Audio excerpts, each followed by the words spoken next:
नमस्कार, mathematical economics for beginner series के एक और वीडियो में आपका स्वागत है। आज इस वीडियो में हम लोग 3x3 के मैट्रिक्स का इन्वर्जन देखेंगे और ये शुरू करते हैं। देखिए, बोर्ड पर पहले से हम लोगों ने एक 3x3 का मैट्रिक्स का स्ट्रक्चर आपको दे रखा है। 3x3 के मैट्रिक्स का स्ट्रक्चर इस तरह से होगा। एक और हमारे पास 3x3 की मैट्रिक्स है, ठीक है। अब इन दोनों मैट्रिक्स को ध्यान से देखिएगा।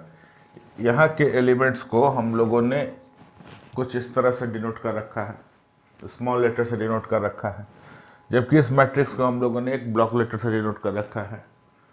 तो ये तो हमारी ओरिजिनल मैट्रिक्स है। तो ये क्या चीज़ है? ये मैट्रिक्स जो है हमारी जो कोफैक्टर्स होते हैं, कोफैक्टर्स के बारे में हम लोगों ने डिटेल डिस्कशन पिछले वीडियो में किया है। तो ये जितने भी कोफैक्टर्स हैं उनकी एक मैट्रिक्स है।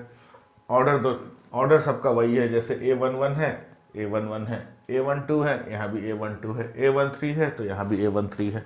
उस तरह से हम लोगों ने एक कोफैक्टर्स की एक मैट्रिक्स बना दी। उसके बाद हम करते क्या है, जो मैट्रिक्स बनकर आई उसको हम लोगों ने यहाँ पर उसका ट्रांसपोज कर दिया। ट्रांसपोज करने का मतलब है, कहने का मतलब है कि जितने भी रोज थे, ये 1 1 1 2 1 3 रोज हैं, तो यहाँ पे 1 1 1 2 1 3 कॉलम बना दिए गए। उसी तरह से 2 1 2 2 2 2 3 जो थे, क्या थे वो? रोज थे। 2 1 2 2 2 3 रोज थे, वो भी हमारे पास क्या कर दिए गए, यहाँ कॉलम बना दिए गए। यानी अगर हम रोज को कॉलम्स में और कॉलम्स को रो में कन्वर्ट कर दें तो जो नई मैट्रिक्स बनती है उसको हम ट्रांसपोज कहते हैं। और ये जो कोफैक्टर्स की जो मैट्रिक्स को अगर हम ट्रांसपोज कर दिए तो उसके लिए उसको हम क्या कहते हैं? एडजॉइंट ऑफ ए मैट्रिक्स, और उसको हम इस तरह से डिनोट करते हैं ADJ। इस तरह की मैट्रिक्स को हम लोग कहते हैं adjoint of A matrix. Clear है? अब हमको A इनवर्स निकालना है। A इनवर्स जो होता है हमारा, अगर उसी मैट्रिक्स को हम इन्वर्स करना पड़ेगा तो उसकी वैल्यू क्या होती है? Adjoint of A matrix adjoint of A matrix में हम उसके अगर डिटर्मिनेंट के वैल्यू से मल्टीप्लाई कर दें तो हमारा क्या होगा? ये देखिए, यहाँ पे नीचे में हम डिवाइड नहीं कर रहे हैं, इसको कह रहे हैं हम मल्टीप्लाई कर रहे हैं। स्केलर मल्टीप्लिकेशन है, हम इससे मल्टीप्लाई कर रहे हैं। एडजॉइंट ऑफ ए मैट्रिक्स को हम इससे मल्टीप्लाई कर रहे हैं, ठीक है। तो हमारी इनवर्स ऑफ द मैट्रिक्स निकल जाती है। ध्यान रखिएगा, यह एक लेंदी प्रोसेस है, थोड़ा इसमें कैलकुलेशन में काफ़ी केयरफुल रहना पड़ेगा। अगर थोड़ी भी गलती हुई तो फिर हमारा पूरा रिजल्ट इधर का उधर हो जाएगा।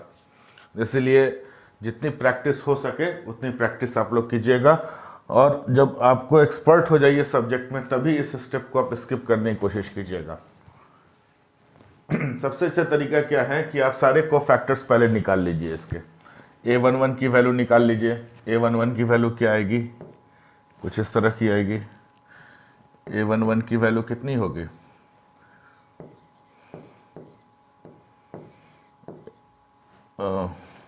A22 into A33 minus A23 into, ये क्या हो जाएगा?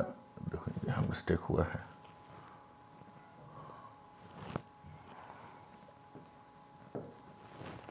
A23 into A32।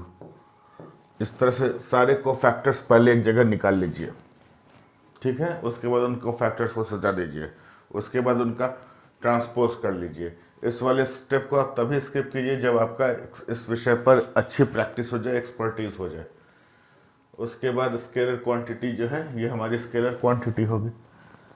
ये हमारी क्या होगी? स्केलर क्वांटिटी होगी। स्केलर मल्टीप्लिकेशन कर देने का है। स्केलर मल्टीप्लिकेशन कर देने के बाद हमको A इनवर्स से आ जाएगा। अब देखते हैं कि एग्जामिनेशन में क्वेश्चन किस तरह के आते हैं और उनको टैकल किस तरह से करना है।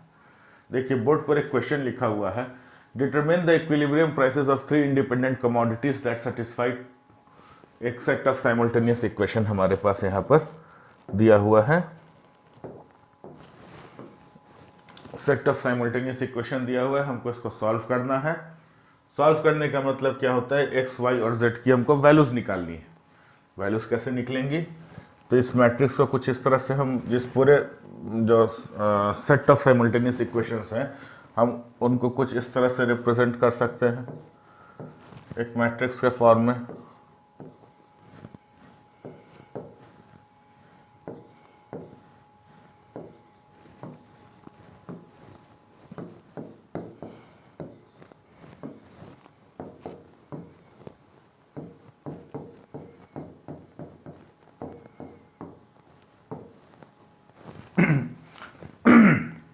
कुछ इस तरह से हम इसको रिप्रेजेंट कर सकते हैं। हमारा अल्टीमेट ऑब्जेक्टिव क्या है? अल्टीमेट ऑब्जेक्टिव है हमारा x, y और z की हमको वैल्यूज निकालना। वैल्यूज कैसे निकलेंगी? वैल्यूज देखिए, जब हम लोगों ने इस तरह से देखा था तो x इज इक्वल्स टू, अगर हम कुछ इस तरह से कर दे तो हमको वैल्यूज निकल जाएंगी। तो कहने का मतलब है कि ये वाली जो हमारी मैट्रिक्स है, इस मैट्रिक्स का हम इन्वर्स निकालेंगे।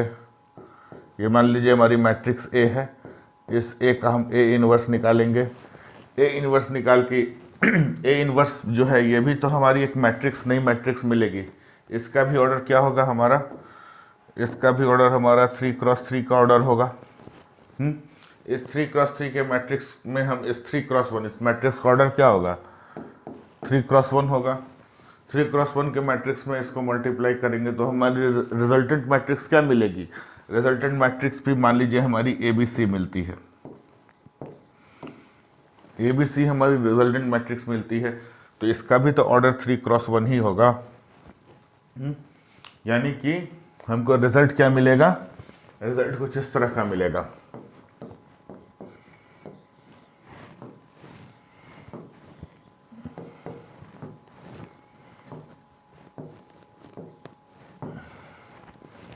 ठीक है, अब हमको अल्टीमेट ऑब्जेक्टिव क्या था? हमारा अल्टीमेट ऑब्जेक्टिव था x, y और z की वैल्यू निकालना। तो आइए देखते हैं, तो x की वैल्यू कितनी होगी?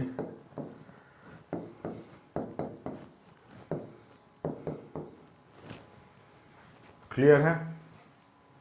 यही हमारा आंसर आ जाएगा, यही हमारा आंसर हो गया। तो मैट्रिक्स इन्वर्जन का किस तरह से यूज़ होता है हमारे इकोनॉमिक एप्लीकेशंस में हम लोगों ने देखा। इस वीडियो को अब हम लोग यहीं समाप्त करते हैं। इस वीडियो के साथ ही हमारा मैट्रिसेस एंड डिटर्मिनेंट्स भी पूरा होता है। हाँ, एक चीज़ बचती है, क्रेमर्स रूल, वो हम लोग अगले वीडियो में देखेंगे। ये वीडियो आपको कैसा लगा हमें कमेंट सेक्शन में ज़रूर बताइएगा। यदि अच्छा लगा हो तो अपने दोस्तों के साथ अधिक से अधिक मात्रा में शेयर करें। मिलते हैं अगले वीडियो में नए टॉपिक के साथ, तब तक के लिए जय हिंद।